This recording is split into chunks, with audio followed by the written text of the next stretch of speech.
وقالوا لولا انزل علیہ آیات من ربہ، اور وہ کہتے ہیں جب ہر طرح کی بات سے وہ ہار جاتے تھے تو پھر آخری بات یہ کہتے تھے ان پر نشانیاں کیوں نہیں نازل ہوئی؟ حضرت موسیٰ کو عصا دیا گیا تھا جو سانپ بن جاتا تھا، حضرت عیسیٰ کو کیسے کیسے معجزے دیے گئے، مردہ کو کہا قم باذن اللہ اور وہ کھڑا ہو گیا، ایک گارے سے بنایا پرندے کے سا ہیولا، پھونک ماری اور وہ اڑتا ہوا پرندہ بن گیا۔ تو خلق حیات اور احیاء موتا جو خالص اللہ کے کام ہے وہ بھی حضرت عیسیٰ علیہ السلام کو معجزات کی شکل میں دے دیے گئے۔ تو یہ کہتے ہیں مجھے رسول مانو، تو کیوں نہیں نشانیاں ویسے ہی دکھاتے؟ یہ اعتراض ایسا تھا، یہاں تو اس کے کچھ جواب دیے گئے ہیں لیکن وہ جواب منطقی نہیں ہے۔ منطقی طور پر تو یہ ہوتا کہ انہیں دکھا دیا جاتا، آؤ اب دکھا دیتے تمہیں معجزہ۔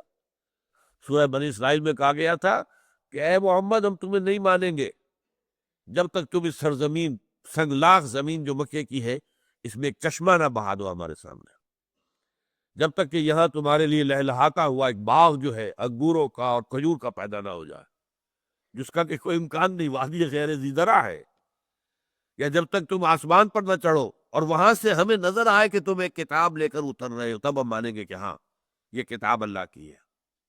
اور تمہارے لیے اگر ایک محل ایسا نہ بن جائے کہ جو سونے اور چاندی کا ہو، اس کے اندر سامان رکھے ہو، تب تک ہم نہیں مانیں گے۔ یہ تھا، اور قرآن مجید میں بار بار یہ مضمون آیا ہے۔ سب سے زیادہ لرزا دینے والے انداز میں جو ہے وہ یہ سورہ انعام میں آیا ہے کہ ہو سکتا ہے کہ حضور کے قلب میں بھی کبھی ایسی خواہش پیدا ہو گئی ہو کہ ان بدبختوں کے سامنے میں لاجواب ہو جاتا ہوں۔ ان کی بات میں منطق تو ہے، رسولوں نے معجزے دکھائے، حضرت صالح کے لیے پہاڑ کے اندر سے ایک اونٹنی اونٹے دیکھتے دیکھتے برآمد ہو گئی، گابن اونٹنی، پہاڑ چٹان پھٹی اور اونٹنی برآمد ہو گئی۔ تو کم سے کم یہ کہ یہ نہیں مانیں گے تو چپ تو ہو جائیں گے کم وقت۔ تو کوئی اللہ کی طرف سے ایسی نشانی، وہاں یہ طے تھا کہ نہیں دکھائیں گے، نہیں دکھائیں گے۔ اچھا، اس کی دلیل یہ بھی تھی کہ کیا صالح کی قوم ایمان لے آئی تھی؟ اس کے بعد کیا آل فرعون ایمان لے آئے تھے؟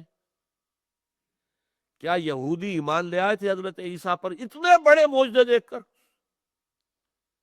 اور معجزوں کا معاملہ یہ ہے کہ جب معجزہ دکھا دیا جائے اس کے بعد قوم کے لیے کوئی رعایت نہیں ہوتی، پھر بھی وہ ایمان نہ لائے تو ہلاک کر دیے جاتے۔ تو اللہ تعالیٰ کی طرف سے یہ سورہ شعراء کا بڑا ایک مضمون ہے، اہم بنیادی طور پر جو بار بار ریپیٹ ہوا ہے۔ یہ اللہ تعالیٰ کی نعمت ہے کہ وہ معجزہ نہیں دکھا رہا، اس لیے کہ ابھی مہلت ان کو دے رہا ہے، رسی دراز کر رہا ہے، شاید کل ایمان لے آئے، پرسوں ایمان لے آئے۔ اگر وہ معجزہ دکھا دیا جائے تو وہ تو پھر that will be the end، اس کے بعد یہ ایمان نہیں لائیں گے تو ختم کر دیا جائے گا۔ اولم یکفہم انا انزلنا علیک الکتاب یتلی علیہ، کیا ان کے لیے یہ نشانی اور معجزہ کافی نہیں ہے کہ اے نبی ہم نے آپ پر ایک کتاب نازل کی ہے جو ان کو پڑھ کر سنائی جا رہی، جس پر چیلنج کیا جا چکا ہے کہ اگر تم سمجھتے ہو کہ یہ محمد کا اپنا کلام ہے تو ایسا کلام تم بھی کوئی موضوع کر کے لے آؤ نا۔ اور یہ چیلنج سورہ بنی اسرائیل میں آیا، پھر سورہ ہود میں آیا، پھر سورہ یونس میں آیا، پھر سورہ بقرہ میں آیا۔ سورہ بنی اسرائیل میں پوری کتاب کا ایسی ہی کتاب لاؤ تم بھی۔ سورہ ہود میں کہا گیا اچھا ایسی 10 صورتیں بنا کے لے آؤ۔ پھر سورہ یونس میں کہا ایک ہی صورت بنا دو، اور ایک صورت تو 3 آیات کی بھی ہو سکتی ہے، سورۃ العصر 3 آیات پر ہے، سورہ کوثر 3 آیات پر ہے۔ لاؤ تو صحیح گھڑ کر ایسا کلام جس کو دعوے کے ساتھ کہہ سکو کہ یہ بھی قرآن کے ہم وزن ہم پلہ کلام ہے۔ اسی کو پھر دہرایا گیا ہے وَإِن كُنتُمْ فِي رَيْبٍ مِّمَّا نَزَّلْنَا عَلَىٰ عَبْدِنَا فَأْتُوا بِسُورَةٍ مِّن مِّثْلِهِ وَادْعُوا شُهَدَاءَكُم مِّن دُونِ اللَّهِ إِن كُنتُمْ صَادِقِينَ۔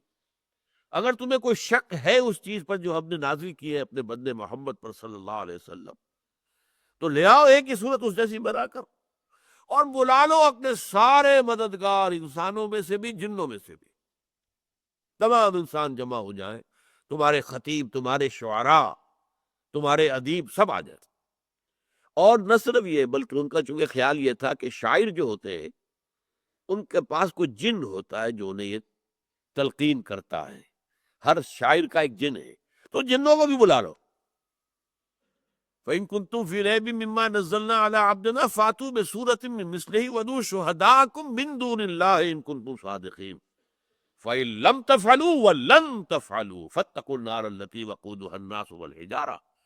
پھر اگر تم یہ نہ کر پاؤ، اس چیلنج کو قبول نہ کر سکو، اور تم ہرگز نہیں کر سکو گے، ذرا اندازہ کیجئے، یقین ہرگز نہیں کر سکو گے، اور یہ تاریخی حقیقت ہے۔ جھوٹ موٹ کو بھی کوئی شخص آپ سامنے آ کر چیلنج کر سکتا تھا کہ میں یہ لایا ہوں، یہ قرآن کے برابر ہے، قرآن جیسا کلام ہے، ایک بھی نہیں۔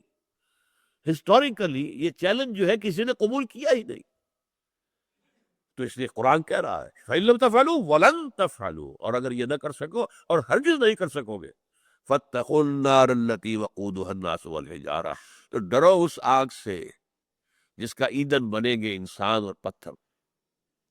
تو یہ ہے اصل میں انداز اس کا۔ اولم یکفہم انا انزلنا علیک الکتاب یتلی علیہ، کیا ان کے لیے یہ کافی نہیں ہے معجزہ کہ ہم نے اے نبی آپ پر کتاب نازل کی ہے جو انہیں پڑھ کر سنائی جا رہی ہے؟